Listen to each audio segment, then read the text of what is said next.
শেখ হাসিনার সাবেক স্বরাষ্ট্রমন্ত্রী আসাদুজ্জামান খান এবং সাবেক আইজিপি আব্দুল্লাহ আল মামুনের বিরুদ্ধে মানবতা বিরোধী অপরাধের অভিযোগ 5টি। জুলাই আন্দোলনে গণহত্যার মতো অপরাধের সাক্ষ্য প্রমাণ হাজির করে রাষ্ট্রপক্ষ, আর শেখ হাসিনার পক্ষে যুক্তিতর্ক উপস্থাপন করেন রাষ্ট্র নিযুক্ত আইনজীবী।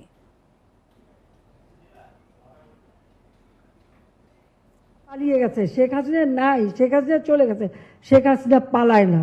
পরপর 3 মেয়াদে রাষ্ট্র ক্ষমতা দখল করে থাকা আওয়ামী লীগ প্রধান শেখ হাসিনা সহ 3 জনের বিরুদ্ধে মানবতা বিরোধী 5 অভিযোগের বিচার করছে আন্তর্জাতিক অপরাধ ট্রাইব্যুনাল 1। আসামিদের একজন সাবেক আইজিপি চৌধুরী আব্দুল্লাহ আল মামুন গ্রেপ্তার হয়ে কারাগারে। প্রবল গণ অভ্যুত্থানের মুখে ভারতে আশ্রয় নেন শেখ হাসিনা। অন্য আসামি সাবেক স্বরাষ্ট্রমন্ত্রীও পলাতক।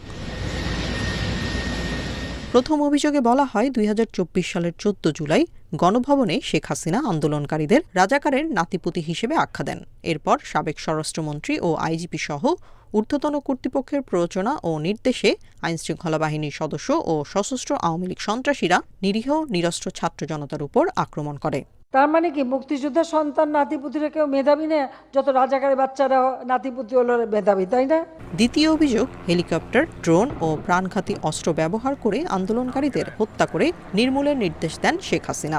হত্যা করা হয় হাজারেরও বেশি আন্দোলনকারীকে। পলাতক স্বরাষ্ট্রমন্ত্রীও ও গ্রেপ্তার সাবেক আইজিপি অপরাধ সংগঠনের নির্দেশ, সহায়তা ও ষড়যন্ত্রের মাধ্যমে মানবতা বিরোধী অপরাধ করেন। হ্যাঁ, জঙ্গি হামলা হয়েছে, আপনি সন্ত্রাসী জঙ্গি এই কার্ডটা খেলবো আমরা এখন।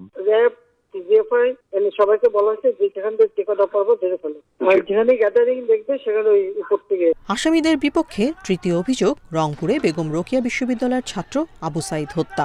এই ঘটনায় পলাতক প্রধানমন্ত্রী সহ 3 জনের বিরুদ্ধে প্ররোচনা, উস্কানি ও সম্পৃক্ততার অভিযোগ। চতুর্থ অভিযোগ, গত বছরের 5 আগস্ট ঢাকার চানখারপুলে 6 জনকে আইনশৃঙ্খলা বাহিনী গুলি করে হত্যার নির্দেশদাতা আসামিরা। পঞ্চম অভিযোগে আশুলিয়ায় গুলি করে হত্যা করা 5 আন্দোলনকারীর মরদেহ এবং জীবিত একজনকে পুলিশ ভ্যানে পুড়িয়ে দেওয়ার ঘটনার নির্দেশ ও প্ররোচনার উল্লেখ করা হয়। Independent news.